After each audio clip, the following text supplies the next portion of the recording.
Concurrently, ANA was positive in 8 of them. So we tried to rule out from a rheumatology point of view whether the patient is having any SLE or any other Sjogren's or any other cause as an autoimmune optic neuropathy, because it's considered as a group of common disorders in most of the connective tissue disorders. That is why I asked you the question. Exactly. That all other systemic diseases ruled out. You have to rule out.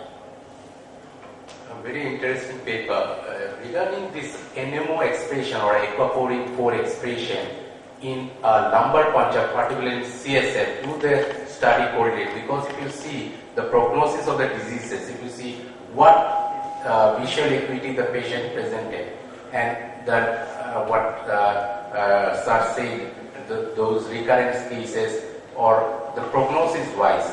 So how you correlate those things? See, actually we did not do for a CSF because we need a proper a blood collection sample has to be done in the right temperature we have to store. If we have to take the CSF, it has to be brought to us because we are basically an ophthalmic institute. We have to get the sample.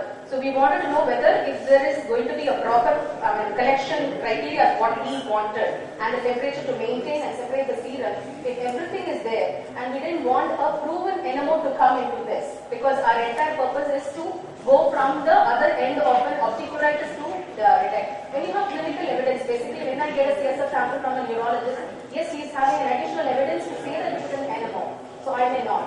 If my patient who is coming with optic neuritis, which I am treating, is not responding, then I would have to switch on to the next level, whether it's an interferon or an immunoglobulin or whatever it is. It's extremely expensive. I think you all will agree that it's not that easy to start our patients with. Many times, even MRI is inconclusive because even NMO will give signals in the MRI which are not characteristic of a McDonald criteria, but they will ultimately develop an MS. And the other thing is we are more interested in the seronegative group of the aquaporin because we are just wondering what is OSMS. Is that OSMS? So we do not have any idea for that. So all of them had a very poor vision. They almost had no PL on present day. Next paper on OSMS. Thank you, sir. Thank you, Dr. Ambika. Next, we would like to call Dr. Arthur is presenting author on the paper SDOCT finding in multiple sclerosis, neuromyelitis optica patient. Oh, he is not here. Shukra. Presenting author is Dr. Arthur.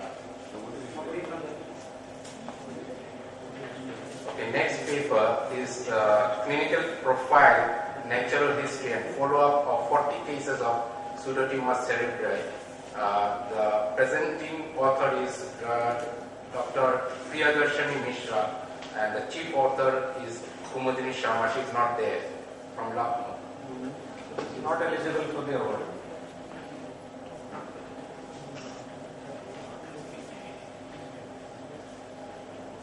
Good afternoon, chairpersons and other delegates.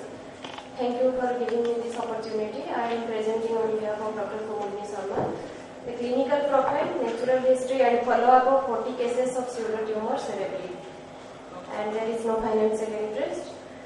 So this is a prospective study of 40 patients of pseudotumor cerebri who were presented to our department with features of increased intracranial pressure within 5 years. As we know, pseudotumor cerebri is a syndrome of increased intracranial pressure without a space-occupying lesion. According to modified Randy criteria, the patient must be awake, alert, has no localizing neurologic finding, neurodiagnostic studies are normal, and no secondary causes of intracranial hypertension present. What we today call idiopathic intracranial hypertension, but in our study we are including the secondary causes of pseudotumor cerebri also. Our patients underwent all detailed neuro-ophthalmic examinations starting from best corrected visual acuity, color vision, motility, pupil, perimetry, and neuroimaging studies were performed prior to cerebrospinal fluid pressure monitoring and CSF examination to rule out any herniation, and biochemical hematological routine investigations done, any specific examination as required also done. CSF pressure more than 200 mm of water in non-obese patient and more than 250 mm water in obese patient are considered as raised intracranial pressure. and patients were followed up for minimum period of 6 to 24 months. Result. In our 40 cases, there were 28 cases of IIH and 12 cases had secondary causes for increased intracranial pressure. The age range group was 20 to 40 years and females predominant in ratio 1:2. 80% were overweight and most gave history of recent gain in weight. And relevant medications history, we found 3 patients were taking vitamin A topically and isotretinoin orally for acne for more than 6 months. And one case was a known case of SLE. She was taking corticosteroid on long term. And the symptoms, first headache is most cases, almost 90%, and daily associated with retrobulbar pain or moving eye, and most patients have associated pain in neck radiating to shoulder. This is the bar diagram showing headache, and then transient visual obscuration, next tinnitus, visual loss and diplopia. Transient visual obscuration is seen in 30 cases, that is 75%, and they lasted for few seconds, precipitated by the change of pressure and vary from mild blur to complete blindness. And tinnitus we found in 60% cases, visual loss in 12 cases due to secondary optic atrophy or macular edema. And in 5% cases we found there was diplopia was due to lateral rectus palsy. A major sign was papilledema seen in all 40 cases, and they can vary from grade 1 to grade 5 presence scale. Severe grade of papilledema was seen in those cases where increased ICP was due to venous sinus block or other secondary causes. Visual field defect, most common was enlargement of blind spot, others general age constriction and also inferonasal constriction of field. And sixth nerve palsy, and in some patients we found tenderness along with sternocleidomastoid muscles. And neuroimaging, as in normal intracranial papilledema patients, dilated perineural subarachnoid space, flattening of posterior sclera, empty sella was found in some patients due to raised increased RCP. One patient had widening of sulci on MRI due to brain atrophy, and one patient had dural AVM in relation to right transverse sinus. 6 patients had right lateral sinus narrowing, and one had superior sagittal sinus. This is showing the prominent arachnoid granulation in right transverse sinus. We can see a filling defect there in transverse sinus, and this is the case of transverse sinus thrombosis and dominant side. Of course, this was a very grave prognosis, and a severe papilledema turned out to post-papilledema optic atrophy. And one patient we found the hemorrhage in left sylvian fissure and cortical sulci. 3 patients showed left transverse sinus smooth wall collapse. Smooth wall collapse can be a cause, or sometimes it can be a feature of increased ICP. Sometimes due to increased ICP, smooth wall collapse, and if that is non-dominating side, we shouldn't do any measure. So coming to treatment. Medical treatment, first of all, weight loss, salt restriction, acetazolamide and diuretics. These are also given. And stenting carried out in 6 patients who have right transverse sinus stenosis. And surgery were required in 3 cases. Those were the cases of malignant IIH, in when even sound surgery also failed and very poor vision at the time of presentation. Subtemporal decompression was performed. And we followed up the patients for mean period of 1 year. Most patients of IIH showed restoration of visual loss and visual field, also normalization of disc edema. Cases where increased ICP was due to prolonged intake of vitamin A, on drug withdrawal they same good result. And 2 cases of IIH saw recurrence of symptoms and signs on stopping medical treatment and required prolonged medication. And marked rapid irreversible visual loss leading to optic atrophy seen in mainly venous sinus obstruction cases. So our conclusion is headache, papilledema are most common clinical feature, increased intracranial pressure, a disease idiopathic or secondary, and we suggest that MRB, MRA should be routinely performed association with MRI to rule out these secondary causes which can cause very severe prognosis.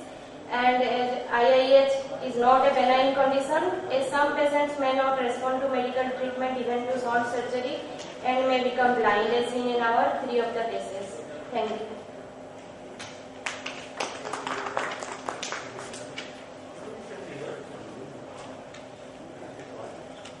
Yes, sir. I got one patient having a pseudotumor, axial proptosis in right eye. The investigation done thoroughly. It was all negative. The vision was 636. It was all All the investigations were negative. negative. Nothing was positive. Yeah. So, for the sake of my interest, only ESR was raised. I started anti-tuberculosis treatment and patients got relief within a month. So, I want to ask, is there any role of anti-tuberculosis drugs here in this type of pseudotumor? No. Anti-tubercular drug, you told that there is axial proptosis. Yeah. And I am dealing with a case of pseudotumor cerebri. So I think anti-tubercular medications in this case is not relevant. That is another case where we should consider for anti-tubercular medications where we can find granuloma or other signs of tuberculosis. But these are the cases I am mainly emphasizing the secondary causes of pseudotumor. I think it's a free paper presentation on specific entity of idiopathic intracranial hypertension. So the question possibly falls beyond the scope, and I think we can maybe have a discussion later on that. But just out of interest, I just want to find out. So in other words, the secondary causes of intracranial hypertension that you have in a series are hypervitaminosis A. No, hypervitaminosis is this is a positive factor. This is not secondary causes. You are mainly thrombosis or prominent arachnoid granulation or collapse of transverse sinus. Thank you, sir. Now I invite Dr. Niranjan Pehle, who was last year's APA AIOS Award winner in Neuro-Ophthalmology. Niranjan Pehle's talk is on cognitive dysfunction in children with cerebral visual impairment.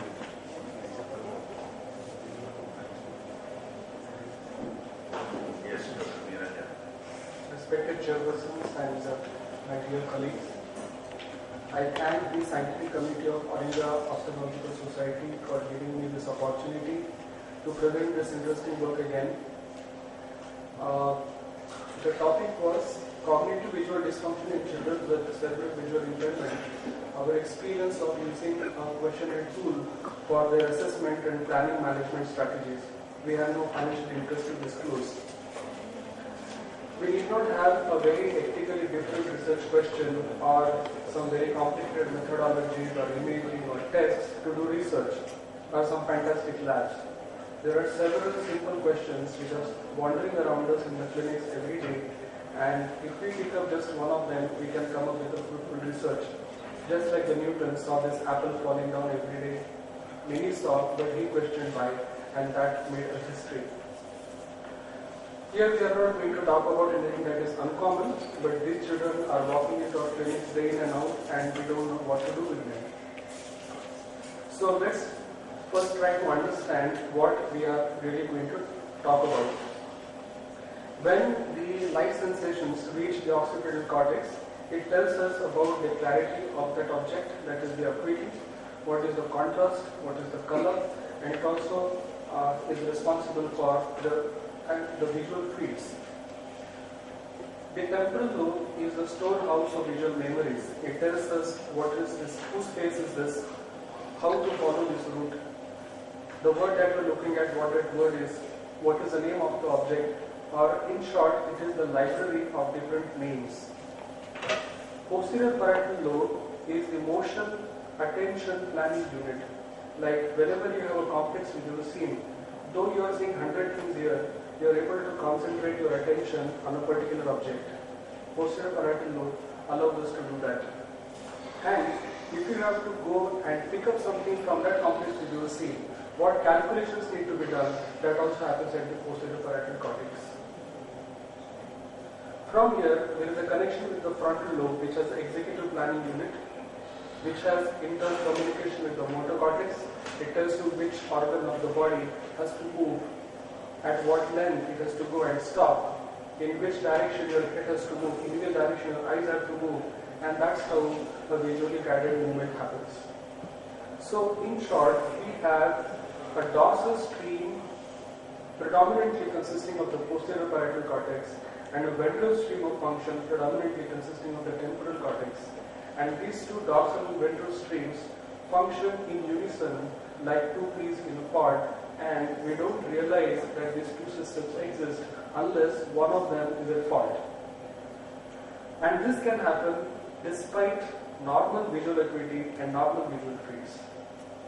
Many of the children get labeled as having behavioral problems. It kind of gets shadowed along with the general medical problems that they may have. They lead to social isolation, academic underperformance, parental stress, and even safety issues at times. Now, structured history is the foundation of medical evaluation. But the child here is unable to express, explain, or maybe even aware of the visual origin of his symptoms. And so will be the story with parents, and that's how the problem goes unrecognized. So we looked at our own series of consecutively seeing patients over 3 years with CVI. We took patients who were more than 5-year-old and were able to perform reliable ophthalmic examination, who had a reasonably good visual acuity, and parents were able to understand the questions. Normally, when we talk about CVI, we tend to think of children who are severely blind, sitting in a dark room, are not able to understand anything, not able to respond to any stimuli. We are not talking about those cases. So we used a scientifically validated inventory developed by Dr. Gordon Dutton and his group in Scotland, which has 7 sets of questions, total 52 questions, and each set of questions analyzes one visual function. Either it could be a visual field, or how does the child perceive movement, how does the child handle the complexity of visual scene, the visually guided movements, how is the visual attention, how does he behave in crowded environments, and navigation by means of visual recognition. So this is how the inventory goes. Like, there are questions which talk about some day-to-day difficulties and how often they are encountered. That comes on a scale from never, rarely, sometimes, often, always, and not applicable. So there are 7 such sets of questions. Now fine, we have found the problems. Say we have 7 problem areas identified. Now what do we do with that? So they also come up with a list of strategies that could probably help the child. Like, suppose a child is having difficulty in lower field of vision. Then what can we do at home? Like removing all the furniture so that the child doesn't bump into the objects. If the child is not able to handle a lot of information at a time, we have to organize his room in such a way that there is least possible clutter. On his table, he should have just things that he really needs. Or his cupboard needs to be arranged in a particular way. So all these, about 500 suggestions for these 52 questions are given in this Excel sheet that comes along with the inventory. So the question is, in how many of these cases did this inventory reveal something that could not come up in the routine evaluation, and at the end, what did we do with it, and did it make any difference to children and their families? So out of about 100 odd cases, 32 were eligible as per the criteria stated earlier, and only 20 of them could complete it seriously, and rest were the cases who were very severe and they had inability to communicate or had severe motor problems. And in all of these cases, the presenting complaint that the parents had come with, it was just the tip of the iceberg. Like, take this example. This parent brought the child with complaint that he has difficulty judging the things around him. If you tell him to bring in something, he will look confused. If he has to write something, he has to take a lot of effort. And because this is vision related, they come to us. Is the time over or there is one time? Yes. Okay. So the inventory then shows that he has problems in all the 7 areas quite often, and then according to the solutions, we gave them the strategies to deal with each of these problems. And similarly, there are 2 more cases. The fact is that most of the children had near normal vision, 20/20, 20/40, 20/60, but very severe problem, which is not explained by the acuity or field. So this inventory does help, but the number of patients who are eligible to take it are few, And that's basically because those who come to us, they have very severe intellectual disabilities, and those who are eligible do not come to us because the neurologists are not able to understand the real origin of the symptoms. It is taken as a behavioral problem, as a part of the general problem. And even when they reach ophthalmologists, many of them say that eyes are normal and we can't do anything. So you may consider using this tool. You can email me and take the tool. It is very useful. Thank you. Thank you very much. Thank you, Dr. Niranjan. Thank you, Dr. Niranjan. And we like to request Dr. Vikas Tonoja to present the next paper on ophthalmological manifestation of intracranial epidermoid tumors. Yes, Dr. Vikas.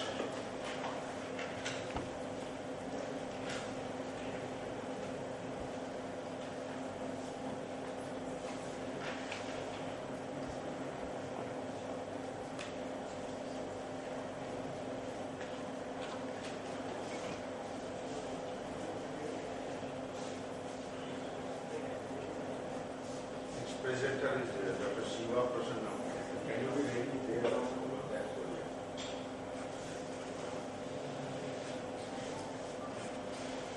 Good evening, friends and respected chairpersons. I am presenting neuroophthalmic manifestations of intracranial epidermoid tumors. Just a brief introduction. Love and Carnohan first described it in 1936. They are usually derived from ectopic inclusions of epithelial cells during neural tube closure, but more recently, Dias and Walker explained their cause as a primarily gastrulation disc embryogenesis with secondary disruption of neural tube closure during 3rd to 5th week of gastrulation. Now, they are usually benign lesions. They can arise anywhere in the spine or in cranium. They can be intradural or extradural. Extradural, that means they are occurring in cranium. They are usually arising in diploic spaces. Intradural, they can be extraaxial or intraaxial.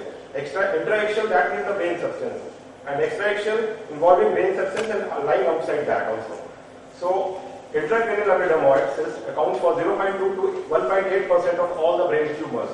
They usually occur in CT angle, paracellular region, intraventricular cavities, in and around brain stem, and they can also occur in cerebral hemisphere. Though rare in cerebral hemisphere, but they can also occur in that also.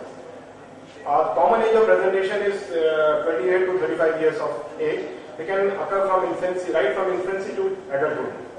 There is a female preponderance, usually grow linearly as our skin grows, and usually have insidious onset. Most often they insinuate through subarachnoid spaces. That is the reason at times they can present late. That means the tumor is huge large and the patient is not coming. Symptoms and signs, they are usually location dependent. That means where they are located, whether in CT angle or somewhere in the cranium. Extradural lesions, they usually present with local mass and headache or with or without headache. Intradural lesions, they are associated with headache, visual disturbances, if they are in sella, paracellular, maybe supracellular region. In CT angle location, tumor present with ataxia and local cranial nerve deficits. In middle cranial fossa, again the tumor grow insidiously and asymptomatic for long, but they can present with papilledema, which are that cranial nerve deficits. Seizures, mainly neurological symptom in 1/3 of patients.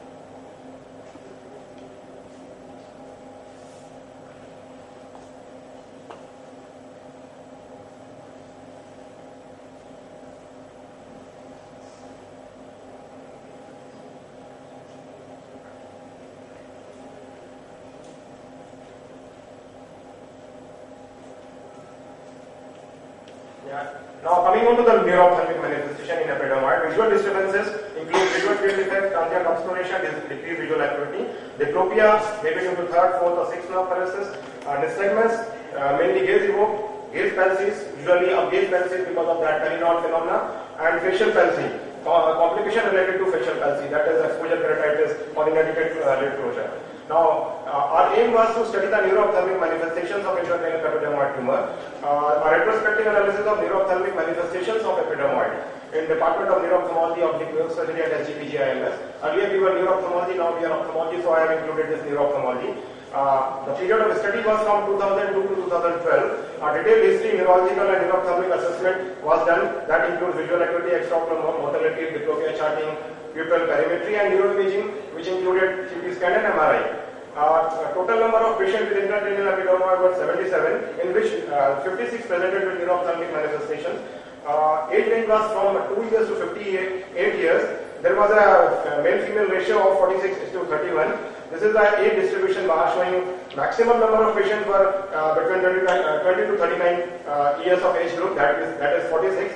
The other age group was 40 to 59 years of age group, that is 24 number of patients. Now, location of that your epidermoid tumor, mainly it was present in and around or in CP angle. The other commonest site was middle fossa, apart from your paracellular, supracellular or cellular region. Other important locations were fourth ventricle, third ventricle, and quadrigeminal system. These were important because mainly they are having that neuro-ophthalmic manifestation. Definitely they have neuro-ophthalmic manifestation apart from neurological manifestation. Now this is a bar diagram showing number of epidermoid tumors with neuro-ophthalmic manifestations. Again you can see fifth nerve deficit was found in 36 number of patients, seventh nerve again in 27, and papilledema in 14 number of patients. Optic atrophy was found in 5%, that 5 number of patients. I would like to emphasize over here that we found 3 patients with secondary optic atrophy. In literature, it is written very rare that secondary optic atrophy in that your epidermoid tumors, because they are slow growing, that insulating between the spaces. So secondary optic atrophy is very rare, but we found 3 cases. Now this is a table showing that neuro-ophthalmic manifestations of all that 56 number of patients. We can see over here that CP angle tumor, fifth nerve was 71%, and 63.1% was 77th nerve involvement in CP angle. That means that neuro-ophthalmic manifestation of 7th nerve paralysis was there. And in that middle fossa, again 9 patients, that means 69.2% were having fifth nerve involvement, and that sixth nerve was involved in 5 patients. In fourth ventricle, you can see that all of the 6 patients, they were having sixth nerve because of raised ICP, papilledema again because of raised ICP, because fourth ventricle that happens case of pressure and hydrocephalus is there. Nystagmus we found in 2 patients, that was that your gaze evoke nystagmus, and in quadrigeminal system you can see 4 patients, they were having that upgaze palsy because of that Carinaut phenomena. Now this is an image of CT scan of one of patient. You can see this is a middle cranial fossa. You can see over here that this is Sylvian fissure. This is middle cranial fossa. It is a hypotensive region which is on CT scan. Now again with the same patient with MRI imaging, on left side this is your hypointense region, and this is on T2 weighted, it is hypointense. This is one of the T2 weighted MRI image coronal section. You can see supracellular region. This whole is supracellular region. This is your IC over here. This is the axial section. Again MRI T1 weighted, T2 weighted in hyperintense CP angle tumor. Now this is diffusion weighted. You can see whiteness on diffusion weighted. This is a characteristic of epidermoid. Now again I am just elaborating one patient, that is primary aberrant regeneration of cranial nerve. That is third cranial nerve. It is nowhere reported. I have gone through literature. What is the primary aberrant when there is no secondary cause of that nerve involvement or nerve injury? This patient, 19-year-old female, came to us with dripping of left lid for 6 months, no history of diplopia, swelling of lid trauma. Try to conclude, your time is up. Okay.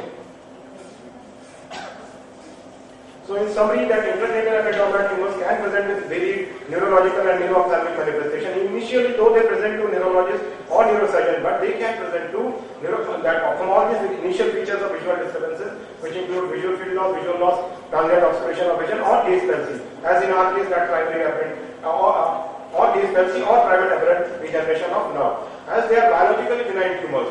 So ideal cure can be produced in these patients by early detection and complete excision.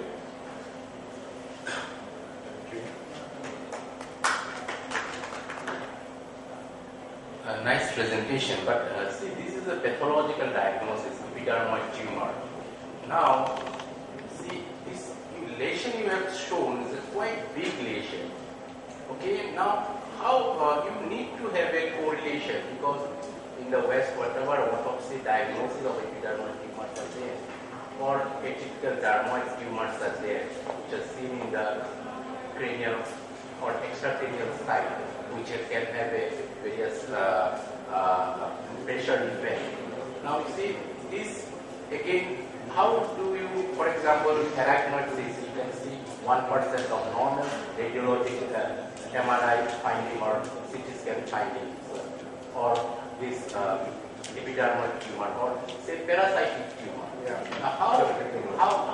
How you can distinguish those things? What is the features? So parasitic epidermoid tumors, they can present late also, because in our setting in rural India, people don't come early. What if even if they are having headache or some deficits they are having, but they don't come early because of their financial that problems, or they are situated far away, or there are some that female is there, usually they are not preferred. Male, they are that if that female, that male child is suffering, parents just bring. These are certain limitations with our Indian population. So that is the reason that epidermoid come late in our system.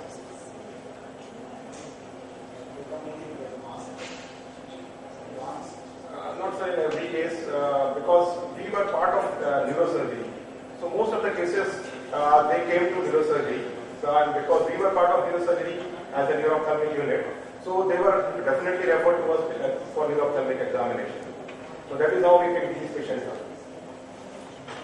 Then suspectively all these 77 patients underwent any kind of intervention? They all underwent intervention. So I'm not showing data of that surgical intervention. I'm not shown over here, but they all underwent intervention. In fact, these were the patients which were admitted in the neurosurgery ward. Then you had a biopsy proven epidermoid? Yeah, definitely they were all biopsy proven. Thank you.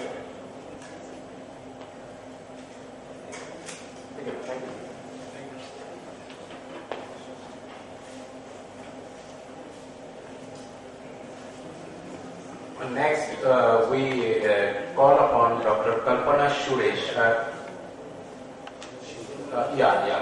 Presenting author is Dr. Shiva Prasanna. He will be presenting on analysis of retinal nerve fiber layer thickness in patients with multiple sclerosis. Dr. Prasanna. Good evening, chairpersons. And sincerely thank the jury for selecting my topic, the paper. Today my topic is analysis of nerve fiber layer thickness in a multiple sclerosis patient. My aim to assess the retinal nerve fiber layer thickness in multiple sclerosis using Zeiss OCT. The introduction to multiple sclerosis is being increasingly recognized as a complex neurodegenerative disorder of the brain and spinal cord that involves autoimmune mechanisms that target both white and grey matter elements. Disease is characterized by demyelination, gliosis, axonal dysfunction, and ultimately a neuronal loss. The vast majority of individuals designated to have a confirmed multiple sclerosis later in their lives will already exhibit a disseminated plaque lesions such as delivered as conventional MRI techniques. The application of OCT is a technology that enables the objective analysis of the process of neurodegenerative within a highly discrete and CNS structure of the retina. With respect to OCT, the principle low coherent infrared light is transmitted into the eye through use in the interferometer. The infrared light is transmitted to the pupil and then penetrated through the transparent 9 layers of the retina.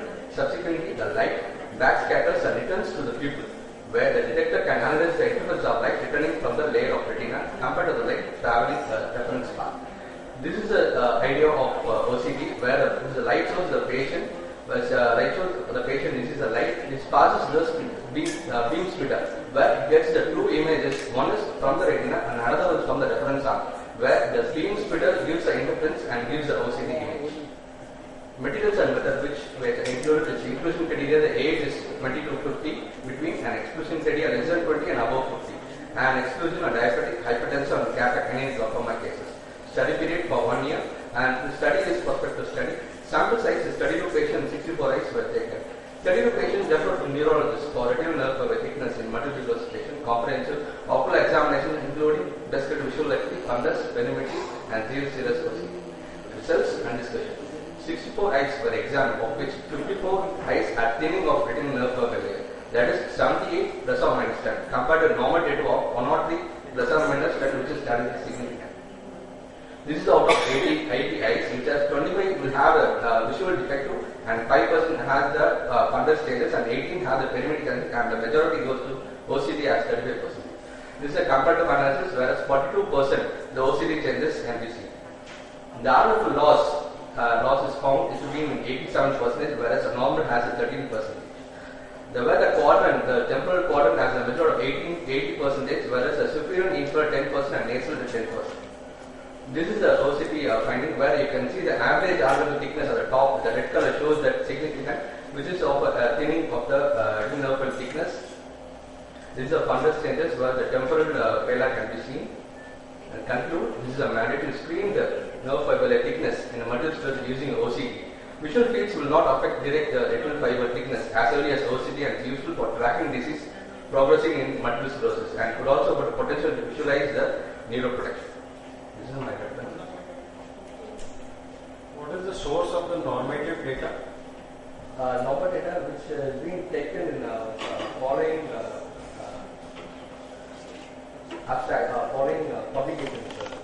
Normal data which is being taken as reference. Normative data of Indian population. Previous studies, certain previous publications has written, they have made a study with OCT with other findings. So in that we are taking a normal data as not previous. There is another study with normative data of nerve fiber thickness with OCT of Indian population. Did you compare with that? No.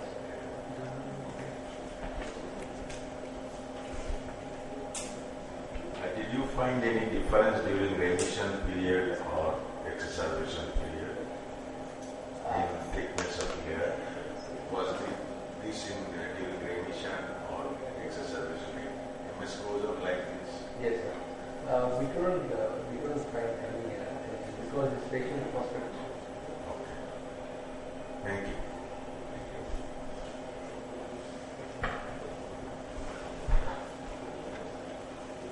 Next, we call upon Dr. Ambika to present a paper on diffusion weighted imaging, a predictor of visual outcome in acute optic neuritis. Dr. Ambika, please.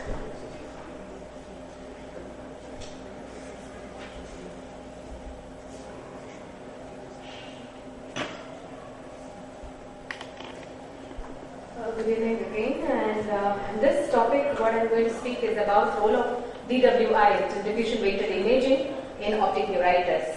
And the main aim of this study is to predict the visual outcome in optic neuritis using this sequence in addition to the MRI protocol which we do for all the optic neuritis patients. I don't have any financial interest in any aspects, and acute optic neuritis is mandatory to do a MRI brain and orbit. It is though not necessary to treat the patient, but at least to prognosticate the patient and to say which one of them is associated with a demyelinating spectrum.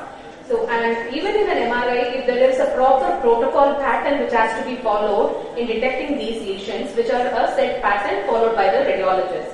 In addition to these MR protocols, if we add diffusion weighted sequence, it can be of more use, particularly which are sensitive to molecular motion properties, as optic nerve behaves like the white matter tracks that are tightly packed axons, and diffusion of water across these orientation of the axons will be altered if there is a change in the cell membrane permeability, which results in the diffusion changes. So what is ADC? Is an apparent diffusion coefficient which is measured as a signal intensity loss in voxels. And this increase in ADC from DWI is thought to be due to axonal disruption, which more characteristically happens in demyelinating lesions like MS. So the measurement of ADC can be by these two protocols, Zoom EPI or an IVIM, which are most of the time pre-programmed in many of the MRI newer machines which are available. So we did a retrospective analysis of almost 16 optic neuritis patients over a period of 1 year in 2012, amongst which 9 of them were bilateral and 7 of them were unilateral neuritis cases. And we included only acute optic neuritis patients who were less than 2 months duration, and excluded who were more than 2 months duration of onset, and other causes of optic neuropathies were excluded. After a detailed clinical and blood evaluations. So onset was within day 1 to 2 months, and 90% of them had pain. The age limit was ranging between 13 to 60 years. Predominantly 14 patients were females, and 15 patients had more than one attack, and one of them had first attack optic neuritis. And again, RBN had a much propensity. Almost 12 patients presented with RBN, and only 4 of them had disc edema.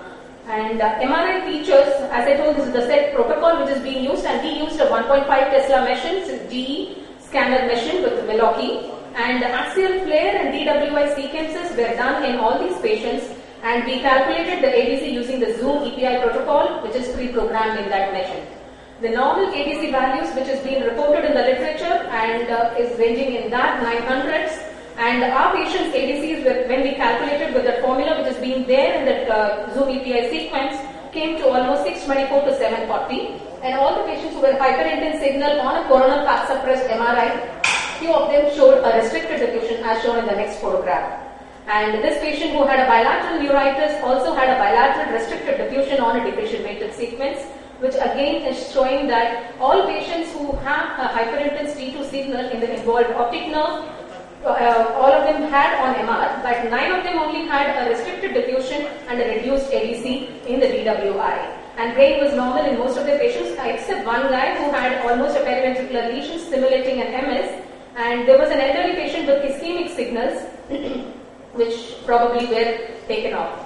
All patients were treated as per the quantity protocol. One of them who had brain signals was put on interferons, and 9 patients who had restricted diffusion alone showed a good visual acuity by almost more than 6/9 by the end of 6 months.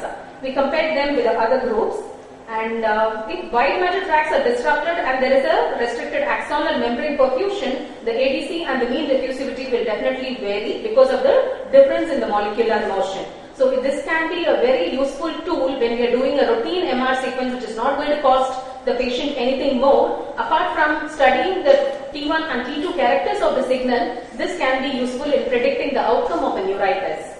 So using this, we can also assess whether it's an acute or a chronic neuritis, in addition to the features what we can pick up on an MR.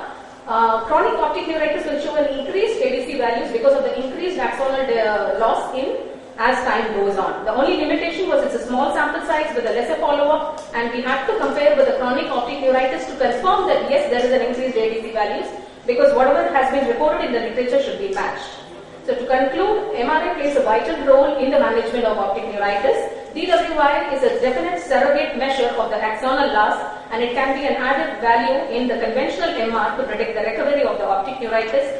Only thing is time laborious, long acquisition time may limit the use, and it can be used to assess the damage and axonal loss in optic neuritis patients. Thank you. Very good paper, but a few queries regarding those plaques, MRI plaques, if we see and diffusion weighted images, if we compare with the optic nerve changes, how do they vary in acute optic neuritis? Yeah. In case of an acute optic neuritis, most of the times we will get a hyperintense T2 signal, which may be ISO on a T1, but it will enhance the contrast on a T2. But if you're going to run a diffusion sequence, for example, if it's going to be an acute neuritis, there's going to be a less amount of restriction to the pattern, so the movement will not be restricted so much when there is cellular loss. So the restricted diffusion, which means there is a restricted limitation for the water to flow across the axons. So as it goes on, the water reduces, the edema reduces, and more cellular loss or more axonal loss, which is more characteristic of a demyelination, so the ADC value will increase. That's the difference in an acute to a chronic. And there are only 3 papers, if at all, in the literature where they have quoted this type of assays. And a couple of them were an article, if I am not mistaken, it's a Canadian journal, which have quoted to compare this to differentiate, because in my group also I took almost recurrent optic neuritis. Unfortunately or fortunately, we are ending up seeing only that type of patients of late, because most of the time when they are acute neuritis, they are treated very well by IV steroids. When they come back again with recurrent, you don't know which one of them, because we have another group of prion, which is a chronic relapsing inflammatory optic neuritis, that may not have this type of pattern enhancement. And those aquaporin study and this have you Yes, correlated? we are trying to correlate. That may be our future results. Thank you.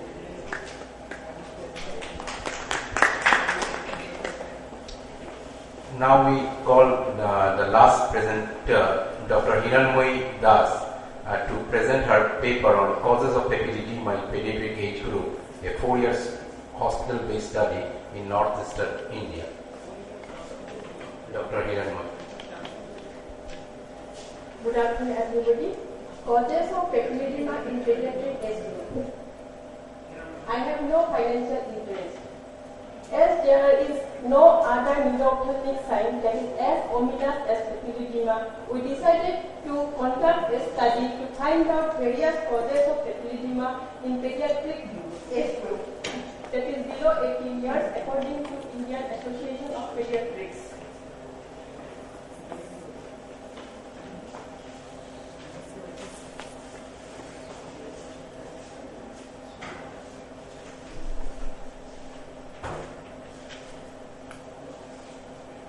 It was a hospital-based prospective study done in a 350-bedded multi-specialty mission hospital.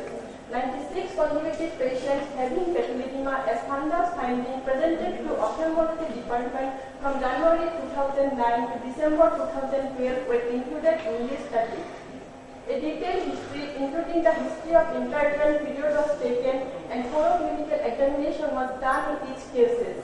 Neuroimaging, most CT scan brain was done in each cases. Number function and sensory study and other investigations were done whenever required. Cases were managed medically or surgically by the concerned specialties. All are followed up to 3 months. Results and observations. We divided the cases into 3 age groups: 0 to 3 years, it is the preschool children; 4 to 12 years, it is the pre-adolescent period; and 13 to 18 years, it is the adolescence period. Highest number of cases belong to the second group, and as a whole, male outnumbered female. Most of the patients were presented with headache, fever, and vomiting. Visual symptoms like transient obscuration of vision and dimness of vision were present in some cases. Among associated ocular findings, most common was pupillary involvement. It was almost always bilateral, ranges from mild apparent pupillary defect to dilated and fixed pupil. Visual acuity could be determined only in 31 cases at presentation by Snellen Sir, because as most of the patients were unconscious, non-ambulatory, and preschool children. Most common etiology of papilledema was found to be of infective origin, followed by space-occupying lesions. Autogenic intracranial complication in the form of brain abscess or sigmoid thrombosis was found in 9 cases. There were again 9 cases of pseudotumor cerebri. Among various causes of infective origin, most common was tubercular meningitis, again among which most of the cases were associated with obstructive hydrocephalus, which occurred as a consequence of tubercular meningitis. CSF analysis report with low sugar, high protein, predominance of lymphocytes, and ADA value more than 10, all suggestive of tubercular meningitis. CSF analysis report showing bacterial infection. Among space-occupying lesions, majority were tumors and tuberculoma. Intracranial hematoma following trauma found in 6 cases. There were 3 cases of neurocystic sarcosis, which were again very important as the incidence of neurocystic sarcosis is very high in macula. CT scan brain of showing brain tumors where the choroid plexus papilloma with dilated ventricle. Tumor of this type increases intracranial tension by increasing the production of CSF, whereas tumor located in the posterior part of the brain increases intracranial tension by obstructing the outflow of CSF. Multiple tuberculomas mostly located in the posterior part of the brain. Intracranial hematoma ranges from extradural, intracerebral, intraventricular, and cerebellar hemorrhage. Neurocystic sarcosis in the future disease, 10 patients progressed toward optic atrophy and the rest restored with useful vision. Discussion: the brain damage in tubercular meningitis occurred as a consequence of marked tendency towards granulation, organization and fibrosis of the basal exudate. Again, the site of tumor is more important than its size, nature and rate of growth. So in conclusion, in the present study, most common cause of papilledema in pediatric age group was found to be tuberculosis, either in the form of space-occupying lesion or infection. Again, the incidence of TB is very high in Meghalaya, in city area, mostly due to overcrowding and ill ventilation, and in village area due to poverty and malnutrition. Thank you.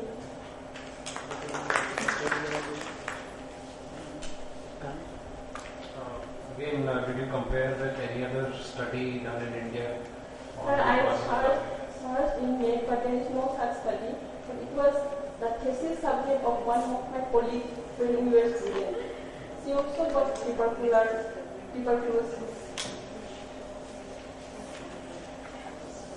How do you expect papilledema in an infant, 1 month child? How often you encounter papilledema? Sir, it is very high. It's very high. Very high. Because the fontanelle is just not. Yeah, fontanelle is not found. What precaution you will take during lumbar puncture? Sir, if it is a mild papilledema, we are doing, but if the papilledema is moderate and severe, before doing lumbar puncture, we give it many drops to decrease the pressure. Thank you. Do you have any case of viral meningitis or VDRL positive meningitis? Because this sort of things. Again, in tubercular meningitis, have you got any acid fast bacilli in the CSF or any PCR correlation for those? Sir, viral meningitis, I got 6 cases here. 6 cases. What are the viruses? Sir, that is not done. Herpes group of viruses, that is. Okay. And the tubercular infection, acid fast bacilli, we didn't get in AFT stain, but ADA value, adenosine diamide, if it is more than 10 in CSF, it is considered to be positive for TB. And predominance of lymphocyte, low sugar, high protein, all are suggesting tubercular infection. With clinical symptoms, fever. Okay. Thank you.